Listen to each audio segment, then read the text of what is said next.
Pero kung bago ka pa lang sa aking channel, paki-like, share, and click the subscribe button and the notification bell para lagi kayong updated sa mga parating ko pang uploads.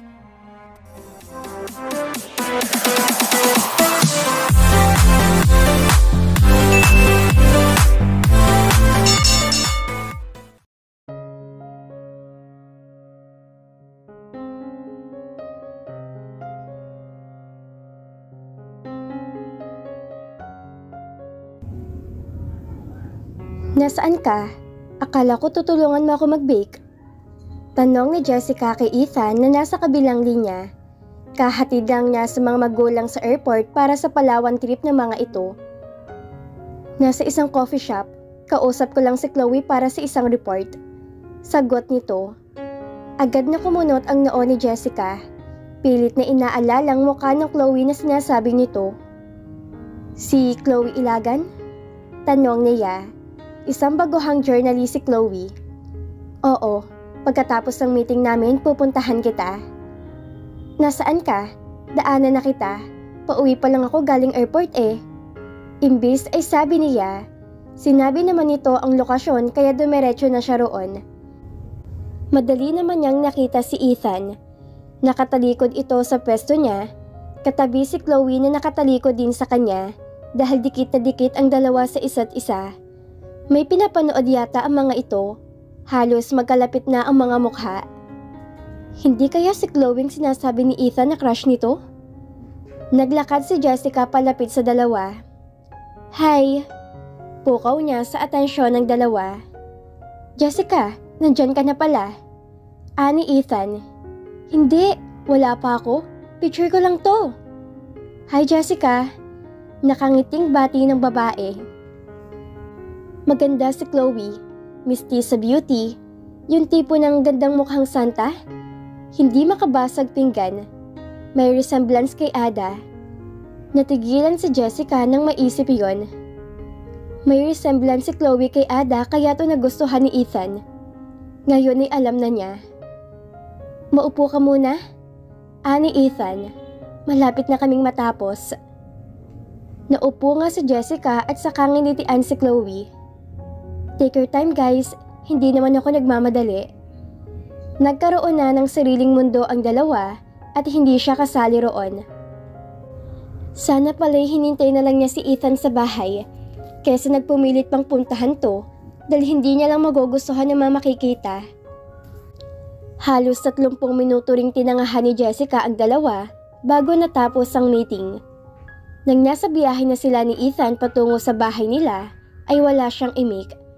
Naiisip pa rin niya si Chloe. Yun siguro ang dahilan kung bakit hindi siya nagustuhan ni Ethan. Si Ada pa rin talaga ang mahal ni Ethan, kaya hinahanap pa rin yun sa iba. May problema Jessica?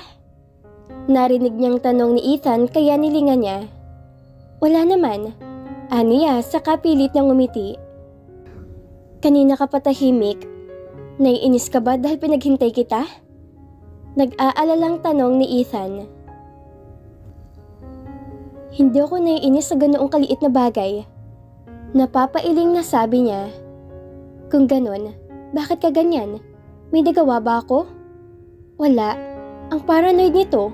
Iniisip ko lang kung ilang cupcake ang kailangang i-bake ngayon. Pagsisinungaling niya na alam niyang hindi binili ni Ethan ngunit hindi rin ito nagkomento pa. Pagdating sa bahay, ay pinagmerienda muna ni Jessica si Ethan bago niya i-check kung ilang box ng cupcakes ang kailangang i-produce sa araw na yon. Alam na niya ang timpla ng mami niya. Mula kasi nagdumagsang parokyano nito, ay tinuruan na siya dahil hindi raw ito magkandugaga. Hindi nga rin niya inaasahang magugustuhan niya ang baking. Nasa po ni Jessica ang noo na makitang 50 boxes ang kailangang i-deliver sa susunod na araw. Ano bang naisip ng mami niya para tanggapin ng ganoong karaming orders kahit na alam nitong iiwan siya mag-isa roon? Bakit Jessica? Napaangat ng tingin si Jessica nang marinig ang boses ni Ethan. Kailangan ko mag-produce ng 50 boxes ngayon para ma-deliver bukas. Si mami talaga oh. Reklamo niya. Kaya natin yan. Nakangiting sabi nito saka lumapit sa kanya. Sus, sa packaging ka lang naman nakikialam? Tamad ka rin mag-bake eh. Tutulungan kita, promise. Anito, saka siya inakbayan. Puro ka ganyan. Aniya, saka bahagyang lumayo. Hindi niya pwedeng pagbigyan ng sarili dahil lalo lang siya masasaktan. Magsimula na nga tayo? Sabi niya saka kumilos para ihanda ang mga kailangan nila. Totoong tinulungan nga siya ni Ethan na mag-bake, wala itong reklamo. Ginabi sila sa pagbe-bake ngunit wala pa rin silang naipackage. Mag-dinner kaya muna tayo? Ani Ethan. Mauna ka na, ako nang tatapos dito. Sabi niya habang naglalagay ng icing sa isang cupcake. Mamaya na yan, bukas pa naman ang delivery niyan. Giit ni Ethan. May nakaschedule na rin akong gagawin bukas. Akala yata ng mami niya ay may anak tong kalahi ni Darna. Hindi na nagsalita si Ethan. Nilayasan na lang siya. Napapailing na itinuloy ni Jessica ang ginagawa. Nagulat siya nang bumalik si Ethan bitbit ang isang platong may kanin at ulam. Bakit? Dito ka kakain? Doon ka na lang sa dining table. Pagtataboy niya sa lalaki. Hati tayo rito. Ayaw mong paawat eh. Anito saka pumesto sa tabi niya. Kumakain to ng nakatayo. Maya-maya isinubuan siya nito ng pagkain na hindi niya nagawang tanggihan. Wala na siyang nagawa kundi ang hayaan to. Dahil sa totoo lang, ay nahihirapan siyang sikilin ang damdamin. Gusto niya ang ginagawa ni Ethan. Dahil sa ganoong paraan, pakaramdam niya ay may pag-asa sila kahit na alam niyang imposible. Hahayaan na lang ba ni Jessica ang sarili? Kahit nasa huli alam na siya rin ang iiyak? Ang sabi ng isip niya, tigilan na niya ang kalokohan niya. Ang sabi naman ng puso niya, doon ka sa kung saan ka masaya. Bahala na bukas. Umiyak na ang iiyak. At syempre pa, ang puso niyang kanyang pinagbigyan. Bilisan mong umaya, Jessica. Sabi ni Ethan. Nakakadami na ako oh. Nakakailang subo ka pa lang eh. Ang bilis mo kasing kumain eh. Natatawang sabi niya. Gutom na kaya ako kanina pa. Hindi pa kasi tayo nagpapahinga. Pagpaparinig nito. Pwede ka naman kasing magpahinga. Nakangising sabi niya. Tapos ano? Iiwan kita rito? Nakasimangot na tanong nito. Pwede naman yun. Baliwalang sagot niya. Hindi yun pwede. Oh, sinubuan ni naman siya nito ng pagkain. Bilisan mong umuya, kukuha pa ako ng pagkain. Anito, sa cabinet bit ang plato at nagmarcha palayo. Hay nako Ethan, pinapahirapan mo lang ako lalo sa ginagawa mo. Kung wala lang sa'yo lahat ng to, pwede bang tigilan mo na? Napabuntong hininga na lang si Jessica.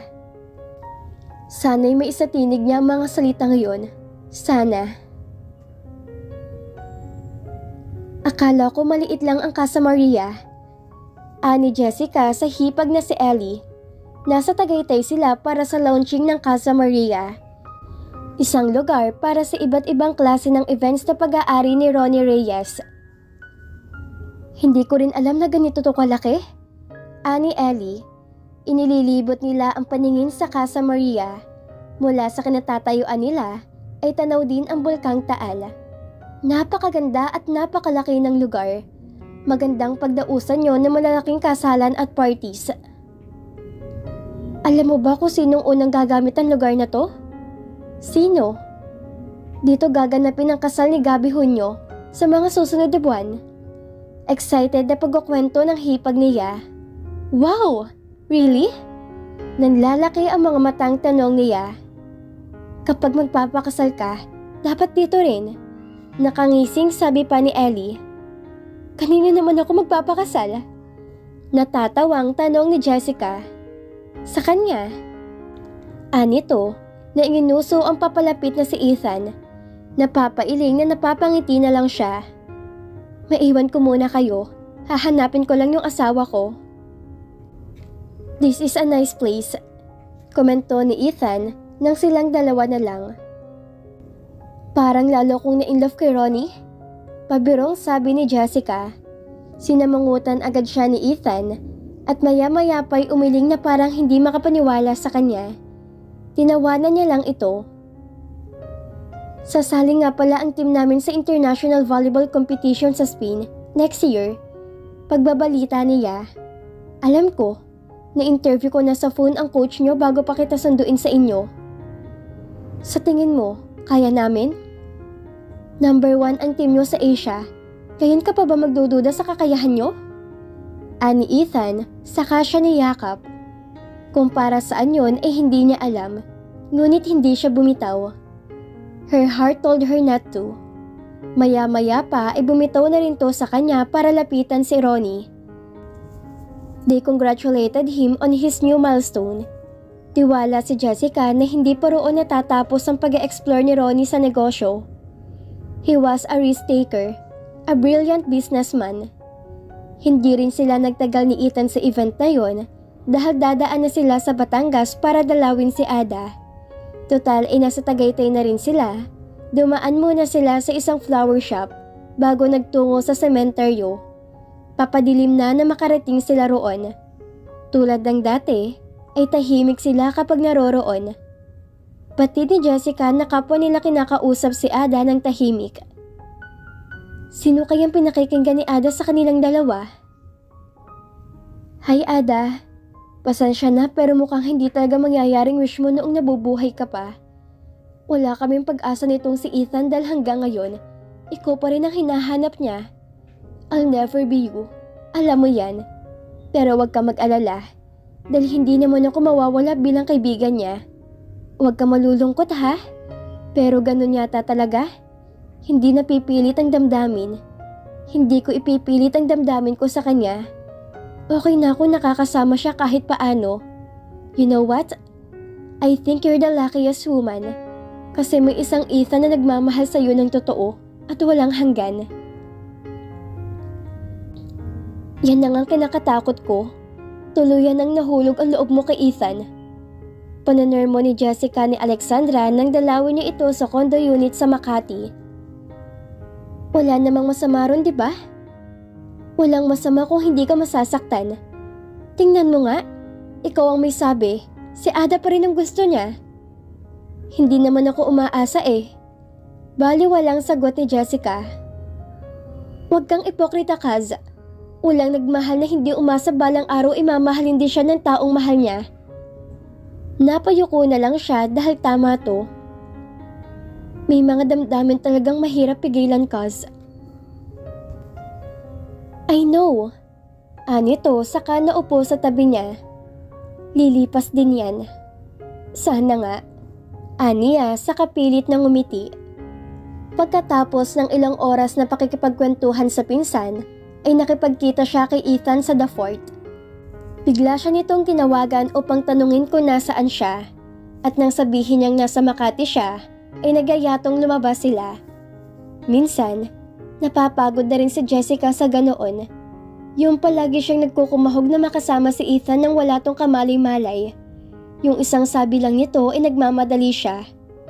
Nakakapagod din palang maging kaibigan kung higit pa roon ang nararamdaman mo para sa isang tao. Maaga yatang natapos ang trabaho mo, sabi ni Jessica kay Ethan na magkasama na sila. 8:00 na ng gabi yon sa wristwatch niya. Maaga pa ba? Natatawang tanong din ni Ethan, saka hinawakan ang kamay niya at hinila papasok sa isang restaurant. Anong nakain mo at manlilibre ka? Manlilibre ba ako? Pangiinis na tanong ni Ethan. Ikaw ang nagyaya, kaya dapat lang naman libre ka. Sagot naman niya. Wala lang. Kailangan ba may okasyon para manlibre ako? Baliwalang sagot nito. May acoustic band sa restaurant. Nakaka-relax ang musikang pumapainlang lang sa paligid. Okay dito ha? Sabi niya kay Ethan matapos silang umorder ng pagkain. Oo, I was here once. Nagaya kasi si Chloe rito. Ani Ethan. Hindi agad nakasagot si Jessica. Nawalan yata siya ng gana. Sila ang magkasama, pero si Chloe ang binabanggit ni Ethan. Pero ano bang magagawa niya? Hindi naman niya pwedeng sisihin si Ethan para sa kanyang nararamdaman. Wala rin namang masama sa nadarama nito para kay Chloe. Loving Ethan was her choice. Ngayon kung masasaktan man si Jessica, ay wala nang kinalaman si Ethan doon dahil minahal niya to. Mahirap pala taga magmahal ng kaibigan, lalo na kapag hindi nito yun alam. Nasasaktan ka na, wala pa tong kamalay-malay. Wala kang gana? Tanong ni Ethan habang kumakain sila. Ha? Hindi mo ginagalaw yung pagkain mo, nilalaro mo lang. Sita ni Ethan. No, may naisip lang ako. Aniya, sa kapilit ng umiti. Pinilit niyang ubusin ng pagkain para walang masabi si Ethan. Masama bang pakiramdam mo? Sana nagsabi ka para hindi na kita niyayang lumabas. Okay lang ako, ano ka ba? Nakangiting sabi niya. You don't look okay. Tara na, ihahatid na kita sa inyo. Hindi na, may sasakyan ako. Tanggi niya. Iiwan ko na lang sasakyan ko rito. Hindi na, sumunod ka na lang sa akin. Aniya, na sinang-ayon na naman ni Ethan. Gusto niya ng space, kahit sandali lang. Baka kasi anumang oras ay mahalata na nito ang damdamin niya. Hihinga lang siya ng malalim sa sakyan para kapag nag-usap na sila uli ay maayos na siya. Habang nagmamaneho si Jessica ay wala siyang tigil sa pagbubuntong hininga. Come on Jessica, umarte ka ng tama at hindi tamang ibuking mong sarili mo kay Ethan. Parang timang na pagkausap niya sa sarili. Ipinarada niya ang sasakyan sa tapat ng bahay nila. Maya-maya ay dumating na rin si Ethan. Hindi ba talaga masamang pakiramdam mo? Nag-aalalang tanong ni Ethan. Okay na okay ako. Nakangiting sabi niya. Hinawakan nito ang noo niya, dinama rin ang leeg niya. Magkasulubong ang mga kilay niyang tiningnan si Ethan. Wala kang ang lagnat. Natatamlayan kasi ako sa'yo. Kiit niya. Ang kulit mo? Napapailing na sabi niya. You look sad even when you're smiling, Jessica. Anong problema? Seryosong tanong ni Ethan. Natahimik siya at maya-maya'y umiling. Wala.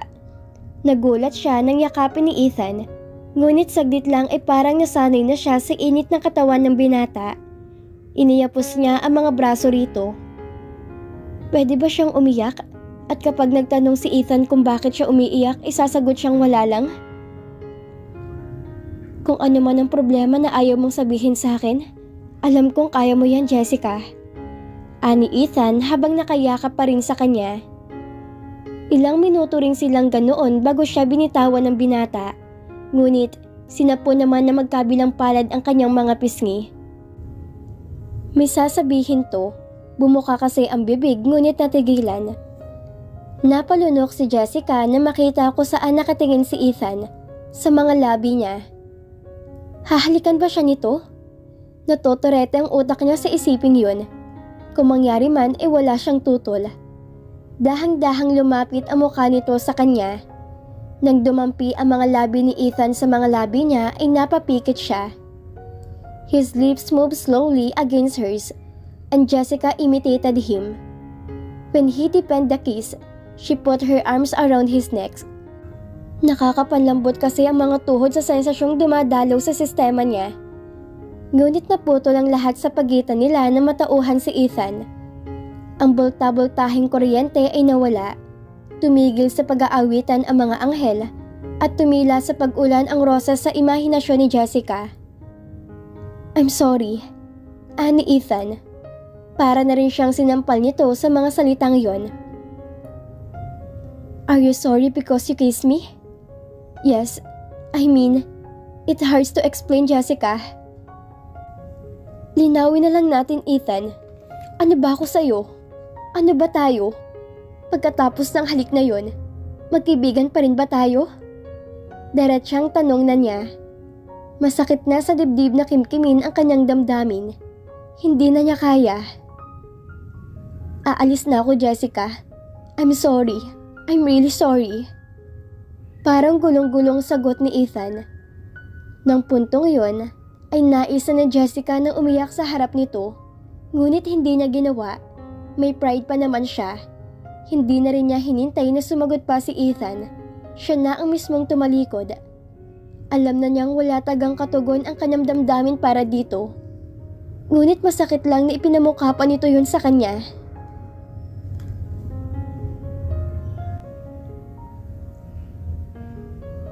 Inihagis ni Jessica ang cellphone sa kama.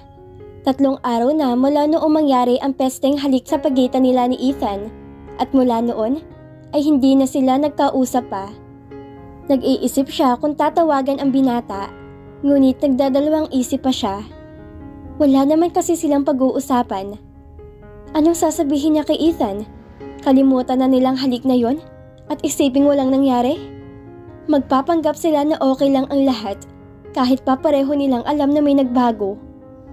No, she will not call him. Hindi siya ang nanghalik. Hindi siya ang nagsorry pagkatapos ng halik. Wala siyang i-explain kay Ethan. Ito nga ang dapat mag-explain sa kanya. Jessica, nandyan ka ba? Boses yun ni Alexandra. Pinagbuksan niya ng pinto ang pinsan. Anong atin? What's with you? Sabi ni tita hindi ka raw pala kibo ngayon. Hindi rin daw naliligaw si Ethan dito. Nangyari na bang kinakatakutan ko? Binastad ka ba niya? Huminga na malalim si Jessica, saka tiningnan na masama si Alexandra. Hindi ko pa naman sinasabi sa kanyang damdamin ko. Isa pa, hindi ko naman siya nililigawan para basta din niya ako. Nakasimangot niyang sagot. So what happened?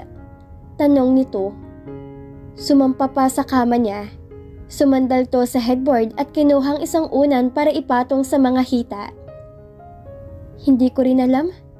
Ang alam ko lang friendship over na kami. Hindi siya nagpaparamdam. Walang text, walang tawag. Hindi ko alam kung anong problema niya. Pero bahala na siya sa buhay niya. Totoo kayang wala kang pakialam? Tanong ni Alexandra na inirapan pa siya. Sa nakikita ko, apektadong-apektado ka. No, I'm not. Giit niya. Yes, you are. Giit din ito. Ang mabuti pa, makipag-date ka na sa iba para mawala naman kay Ethan ng atensyon mo. Pinag-aalala mo lang ang mami mo eh. Kung hindi talaga kaya ng lalaki yun na mahalin ka, edi maghanap ka ng iba. Ang dami-daming lalaki dyan, no? Maganda ka. Walang pangit sa lahi natin. Kaya wag mong burahin ang kagandahan na yan sa kwartong to. Magbihis ka. Lalabas tayo. Walang nagawa si Jessica nang sapilitan siyang bihisa ni Alexandra. Wala siya sa mood na lumabas, lalo na ang mag-party, ngunit makulit ang pinsan niya at dinala siya sa isang bar. Alexandra, ang ingay dito. Umuwi na tayo.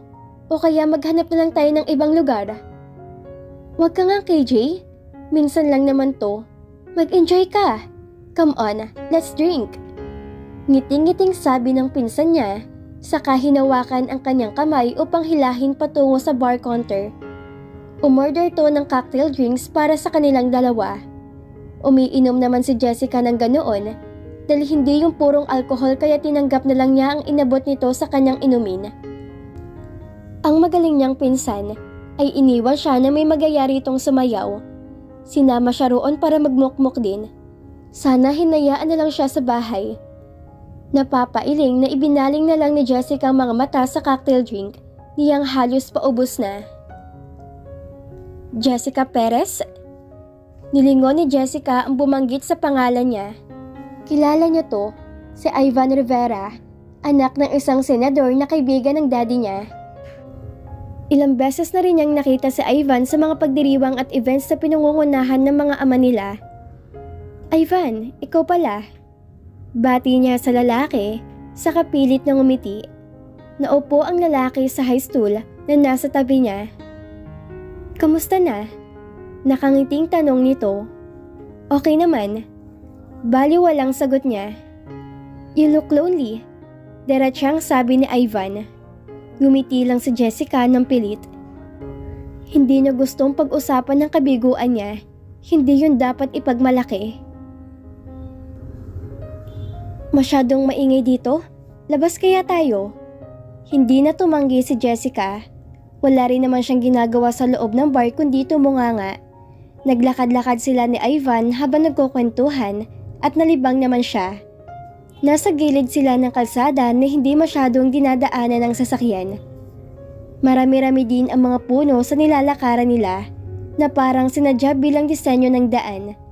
Presko ang hangin, maraming bituin. Bigla inamiss niya si Ethan. Ito lang ang nais niyang kukwentuhan habang naglalakad sa ilalim ng mga bituin.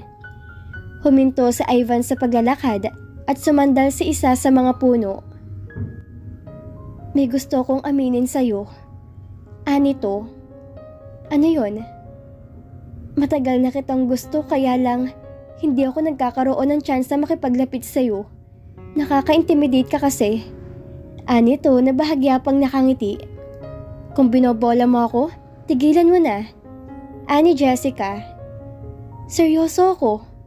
Hindi makapaniwalang tiningnan ni Jessica si Ivan. Seryoso nga ang lalaki sa mga pinagsasasabi. Kung liligawan ba kita may pag-asa ako?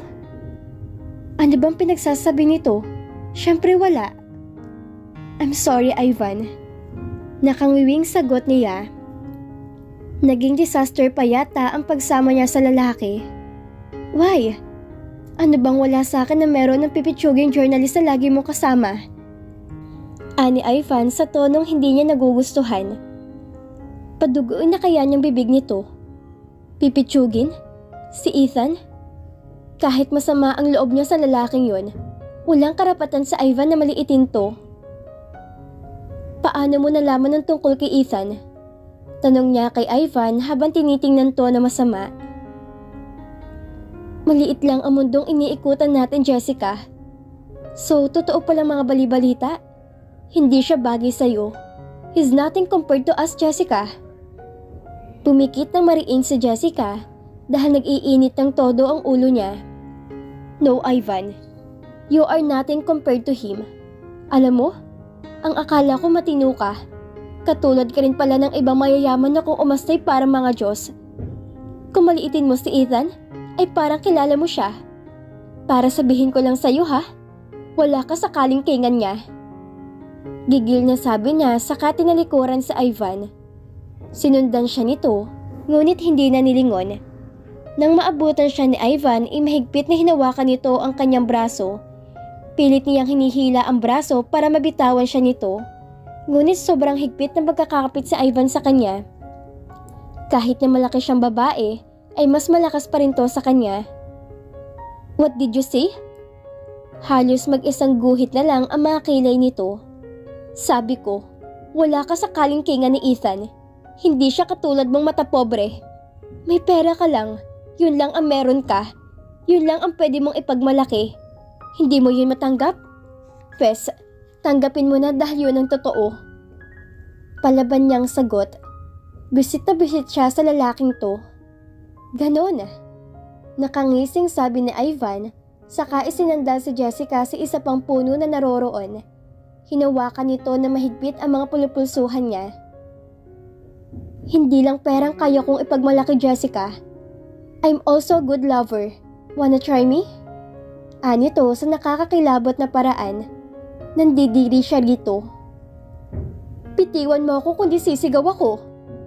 Banta niya habang nagpupumiglas. Nakadiin na ang katawan nito sa kanya at kahit anong tulak ay hindi siya makawala. Sumigaw ka lang. Tingnan natin kung may makakarinig sa'yo. Sagot ng walang hiya. Sabi ng bitawan mo ko eh. Nakangising inilapit ni Ivan ang mukha sa kanya at wala na siyang nagawa kundi mapapikit at mapasigaw. Dumilat lang si Jessica na may marinig siyang tumigil na sasakyan. Nakatingin din doon sa Ivan. Nanlaki amang mata ni Jessica na makitang umibis mula sa sasakyan si Ethan. Nanlilisik ang mga mata nito habang nakatingin kay Ivan. Madaling nakalapit si Ethan upang hilahin si Ivan palayo sa kanya. Natutop ni Jessica ang bibig na makitang sinikmuraan ni Ethan ang manyakis na sa Ivan. Ethan, tama na yan. Awat ni Jessica sa lalaki na maalalang senador ang ama ni Ivan. Kahit pa si Ivan ang mali, kung maimpluwensya naman ang pamilya nito, ay kaya-kaya nitong baliktarin ang lahat.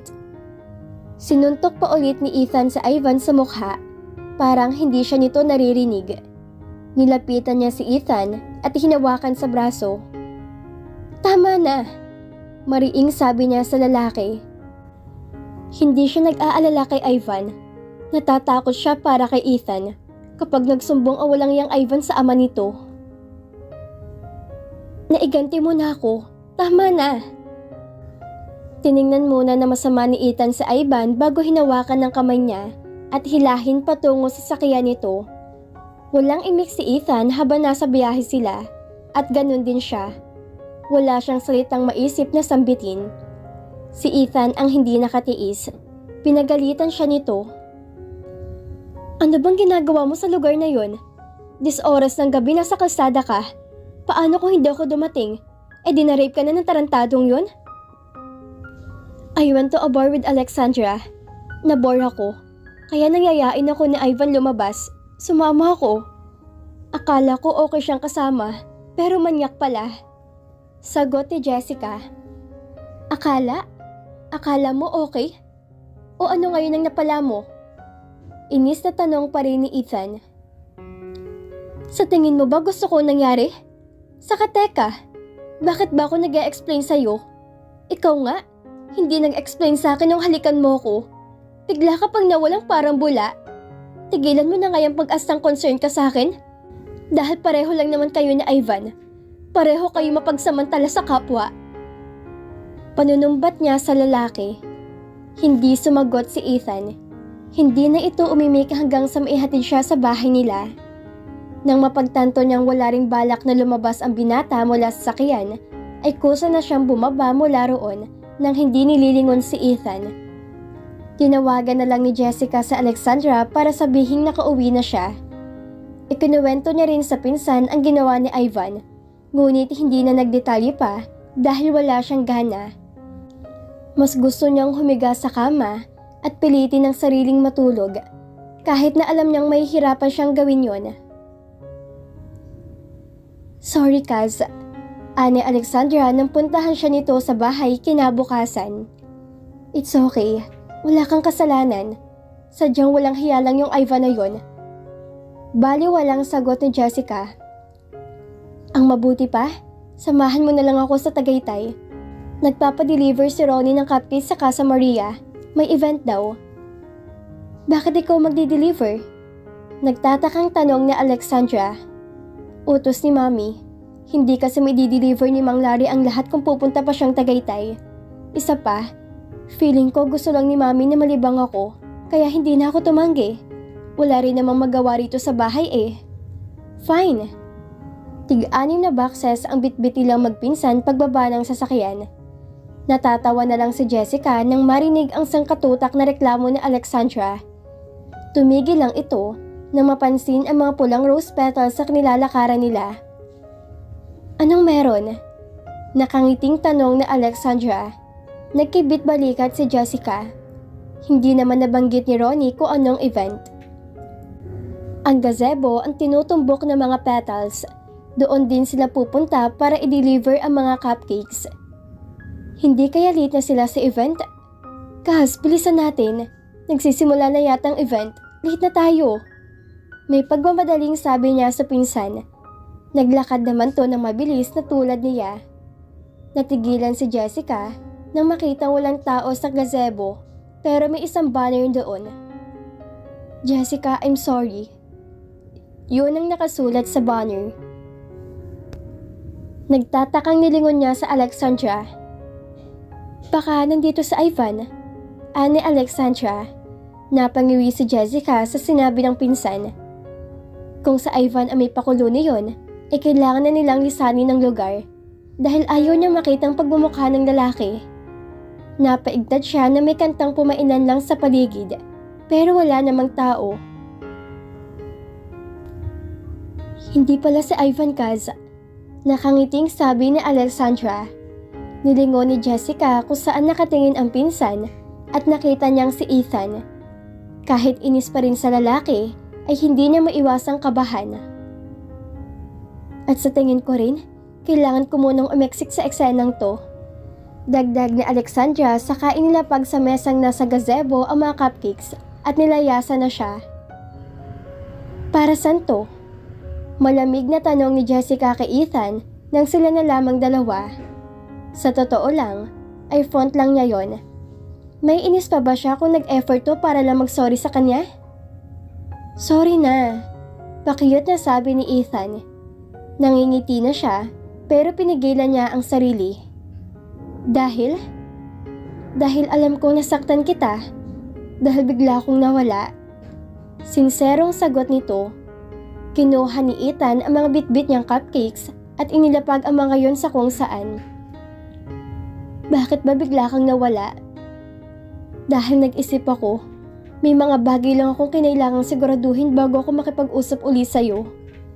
Pinag-isipan ko yung tanong mo, kung ano ba talagang status natin.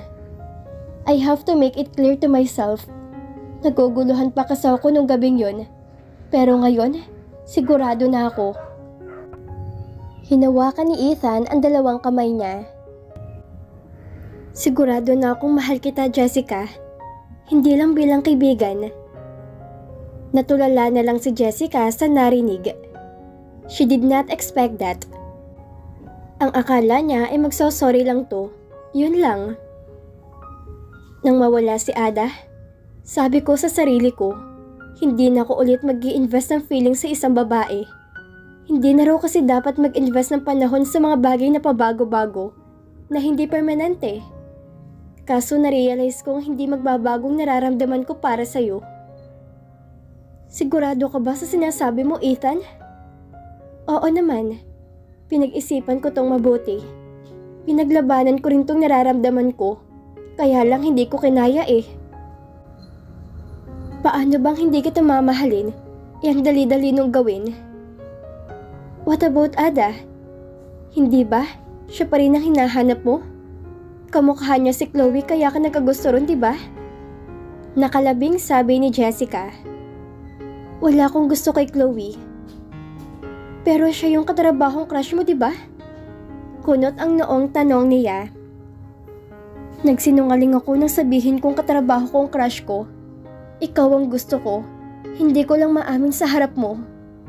Nakangiting sabi ni Ethan. Seryoso? Seryoso. As for Ada, I can't forget her. Parte na siya ng buhay ko, ng buhay natin. Pero pinapalaya ko na siya sa puso ko dahil para na sa'yo to. Wag na wag mong iisiping kahati mo siya rito. Ani Ethan na inilapat ang palad niya sa dibdib nito. She can feel his heartbeat. Mabilis din yun tulad ng kanya. Whatever Ada and I have, let's put it in the past. At tayong dalawa, mayroon tayong present at magandang future. Lalo na kung sasabihin mo sa akin ngayon na pareho tayo ng damdamin. Hindi tayo pareho ng damdamin. Ani Jessica, nawala ang kinang sa mga mata ni Ethan kaya natawa siya. Hindi tayo pareho ng damdamin kasi sa tingin ko, mas mahal kita. Diyos ko, Jessica, hihimatayin ako sa'yo. Bulalas ni Ethan. Natatawang niyakap ni Jessica si Ethan at ginantihan nito yun na mas mahigpit pang yakap. I love you, Jessica. Hindi mo alam kung gaano ko ka-thankful na dumating ka sa buhay ko. Ako rin naman. Hindi ko akalaing mai-inlove ako sa lalaki ng blackmail sa akin. Pabirong sabi niya na maghiwalay sila. Hindi ko pinagsisisihan na ginawa ko yun. Dahil kung hindi, walang tayo ngayon. Thanks to Ada. Nakangiting sabi ni Jessica. Yes, thanks to her. She's our love fairy. Ani Ethan saka natawa. Hinalikan siya ni Ethan. Wala ng pag-aalinlangan. Punong-puno ng pagmamahal. Okay na sana ang lahat kung hindi lang may sumingit. Baka pwede na nating pag-usapan ng promotion? Si Ronnie yon. Nakatingin to kay Ethan. Nagbuntong hininga si Ethan saka hinarap si Ronnie. Hindi ba talaga makakapaghintayan kahit ilang minuto pa? Nakasimangot na tanong nito. Sorry na. Nakangising sabi ni Ronnie na nakataas pang 2 kamay na parang sumusuko. Tumalikod na rin ito at nilapitan sa Alexandra na nanonood pala sa kanila. Ano yun? Tanong ni Jessica kay Ethan. Pumayag siyang gamitin ko tong lugar niya para ipa-feature ko siya sa Sunday show ni Miss Girlie Ignacio. Napapailing na sabi ni Ethan na tinawanan ni Jessica. Ibang klase talagang lalaking yan.